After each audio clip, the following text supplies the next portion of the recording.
இன்றைக்கு ஆந்திராவில் இன்றைக்கு அருமையான அரிசி தயார் பண்ணியிருக்காங்க மாடர்ன் ரைஸ் மில் மூலமாக. அதே நம்முடைய தமிழ்நாட்டிலையும் அற்புதமான அரிசி கொடுக்கலாம். மாடர்ன் ரைஸ் மில்லில் டபுள் பாயிலிங் போட்டு பாலிஷ் பண்ணால் இதே அற்புதமான அரிசி தமிழ்நாட்டிலையும் கொடுக்கலாம். ஆனால் இப்பொழுது இருப்பதை விட 2500 கோடி கூடுதலாக செலவாகும். 10% அவுட்டும் குறையும். அதை இந்த அரசு பரிசீலித்து இந்த அற்புதமான அரிசியை நியாய விலைக் கடையில் அனைவருக்கும் கிடைப்பதற்கு நடவடிக்கை எடுக்குமா என்பதை தங்கள் வாயிலாக அறிவிக்கிறேன். உணவுத்துறை அமைச்சர். மாண்புமிகு பேரவைத் தலைவர்களே, நம்ம அவர் சொன்ன மாதிரி இத்தனை ஆண்டு காலமாக இருந்துட்டு இருக்கோம். நிறையா படங்கள் நான் கிட்டத்தட்ட ஒரு 11 மாவட்டங்களுக்கு எல்லா பக்கம் பார்த்துட்டு வந்தேன். நிறையா மக்கள் சந்திச்சிருக்கேன். அவங்களாம் சொல்லும்போது நீங்கள் அரிசி கொடுக்குற அரிசியை இட்லிக்கும் தோசைக்கும் அதிகமாக பயன்படுத்துகிறோம், உணவு பயன்படுத்த முடியல அப்படின்னாங்க.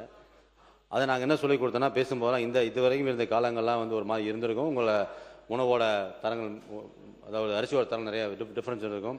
இந்த ஆட்சி காலங்களில் முதலமைச்சர் சொல்லும்போது இந்த ரேஷன் கடைகளை கொடுக்குற அரிசி அந்த காலத்தில் எம்ஜிஆர் சொன்னது போல் தரமான அரிசி, உணவுக்கு பயன்படும் அரிசியாக கொடுக்கணும். அது மோட்டாராக வேணுமா இல்லை கிரேடியை வேணுமாங்கிறது கண்டெடுத்து பண்ணுங்கன்னாரு. உடனே ஆய்வு செய்து இது மாதிரி இப்போ சொன்ன மாதிரி கிரேடியில் அதிகமாக விவசாயிகள் அதிகமாக அதான் நல்லா இருக்குங்கிறாங்க. ஆனால் அதை அதிகப்படுத்தணும். ஆந்திராவில் முன்னாள் சொல்லியிருந்தார். ஆந்திராவில் பயிரிடப்பட்ட அரிசி இதே மிகச் சன்ன ரகம் தான். ஆந்திரா, கர்நாடகாலாம் அதை தான் இந்த மத்திய அரசு கூட்டத்து மூலமாக கொண்டு வராங்க. அந்த அரிசி தான் இப்போ நம்ம கிரேட் ஏன்னு கொண்டு வரோம். அதை தான் அதிகப்படியான நம்ம மக்கள் பயன்பாடு விரும்புகிறாங்க. அந்த தரமான அரிசியும் மக்கள் உணவுக்கு பயன்படுத்தும் முறையில், இட்லி தோசைக்கு மட்டும் இல்லாமல் அன்றாட உணவுக்கு சாப்பாடு பயன்படுத்தும் வகையில் பயன்படுத்துக்காக பண்ணுறோம். இனி வரும் காலங்களில் சொன்ன மாதிரி இந்த டிசம்பர் சீசனுக்குள்ளேயே, தீபாவளிக்குள்ளேயே நல்ல தரமான மக்கள் பயன்படுத்தக்கூடிய சன்ன அரிசி கொண்டு வருவோம். எங்கே நம்மகிட்ட இப்போ நம்மகிட்ட 64 லட்சம், கிட்டத்தட்ட 64 மெட்ரிக் டன்னுக்கு நம்மகிட்ட நெல் இருக்குது.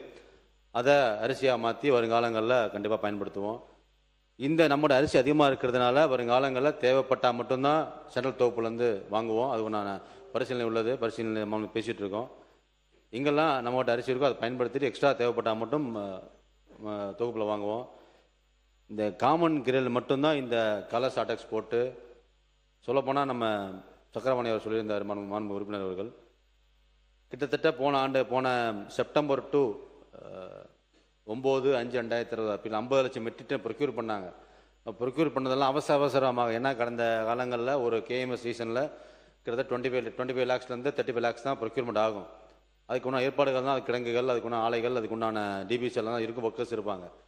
கடந்த இந்த இப்போ இருக்கிற கேஎம்எஸ் 2024, 25, 26 கிட்டத்தட்ட 50 லட்சம் மெட்ரிக் டன் அவங்க சீசனில் வாங்கியிருக்காங்க.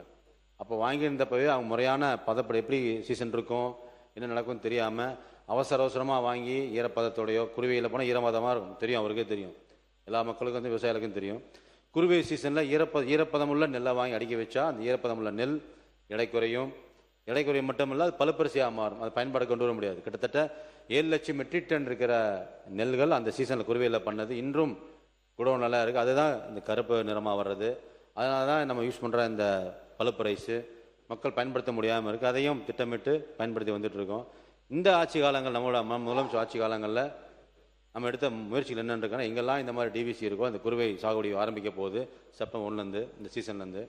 இந்த சீசனில் எங்கெல்லாம் இந்த மாதிரி குருவை தொகுப்பு ஈரமாக வந்திருந்தால் கூட அந்த விவசாயம் ப்ரொக்யூர் பண்ணி அங்கேயே வேளாண்மை துறை மூலமாக இல்லை மற்ற கூட்டுறவுத்துறை மூலமாக ட்ரையர்ஸை போட்டு அங்கேயே உலர்த்தி 17% ஈரப்பதத்தில் மட்டுமே மூட்டையாக பேக் பண்ணி வச்சுருந்தா மட்டும்தான் அந்த அரிசி 6 மாதம் அல்ல, 1 வருடம் அல்ல, 2 வருடம் அல்ல, எவ்வளோ லாங் வச்சுருந்து ப்ராசஸ் பண்ணாலும் அது அந்த தன்மையும் குவாலிட்டியும் கொடுக்குங்கிறதுல முன்னுரிமை கொடுத்து இனி வருங்காலங்களில் எந்த நெல்லும் கருப்பு நெல்லாக வராது, எந்த அரிசியும் பயன்பாட்டுக்கு இல்லாமல் உதவாத ஒரு இதோட நல்ல அரிசியாக வர வேண்டும் என்பதில் முனைப்பாக செயல்பட்டு கொள்கிறோம் என்பதை தெரிவித்துக் கொள்கிறேன். சக்கரபாணி அவர்கள். போதும், இப்போ நிறைய பேசி அரை மணி நேரத்துக்கு மேலே இதை பேசி போதும். இது இன்னைக்கு மான் உறுப்பினர் இது போதும், இப்போதைக்கு இது போதுமானது. தரமான நல்ல அரிசி வழங்கப்படும் என்கின்ற அந்த உறுதிமொழி இந்த விவாதம் முடிவருகிறது. மான் உறுப்பினர் சக்கரபாணி அவர்கள். மாண்புமிகு பேரவைத் தலைவர்களே, மாண்புமிகு முதலமைச்சர் அவர்கள் பொறுப்பேற்ற ஏவாவையில் சொன்னது போல தமிழ்நாட்டில் 376 அரிசி அறவையாளர்கள் தான் இருந்துச்சு.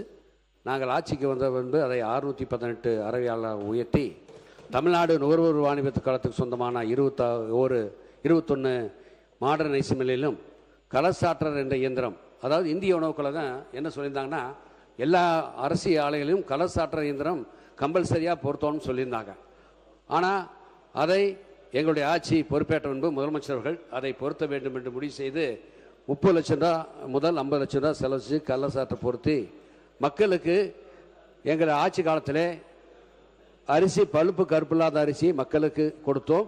ஆனால் 38,000 ரேஷன் கடையில் கொடுத்தோம். எந்த ஊரிலும் நாங்கள் ஆட்சி காலத்தில் எந்த ஊர்லேயுமே இப்படி ஒரு புகார் வரவில்லை என்பதை மாண்புமிகு பேரவைத் தலைவர்களுக்கு நான் தெரிவிக்க கடமைப்பட்டிருக்கிறேன்.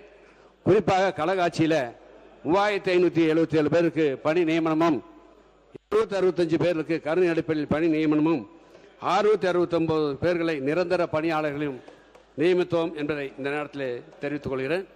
சிறப்பு பொது விநியோக திட்டம் இந்தியாவில் எங்கேயும் இல்லை, தமிழ்நாட்டில் தான் 2007-8ஆம் ஆண்டில் தலைவர் கலைஞர் அவர்கள் முதலமைச்சராக இருந்தபோது ஏழை மக்களுக்காக, அதாவது துவரம்பருப்பு, உளுந்தம்பருப்பு, பாமாயில், மைதா மாவு இன்னைக்கு வெளி மார்க்கெட்டில் என்ன விலைக்கு வாங்கினாலும் மானிய விலையிலே வழங்கி அந்த ஏழை எளிய மக்கள் பயன்படக்கூடிய வகையிலே புரதச்சத்து அவர்களை பயன்படுத்த வேண்டும் என்பதற்காக ஒவ்வொரு குடும்ப அட்டைதாரர்களுக்கும் அதை வழங்கி ஏழை மக்களின் வாழ்வாதாரத்தை உயர்த்தி கொடுத்தவர் முத்தமிழறிஞர் கலைஞர் அவர்கள் என்பதை இந்த நேரத்தில் நான் தெரிவித்துக் கொள்கிறேன்.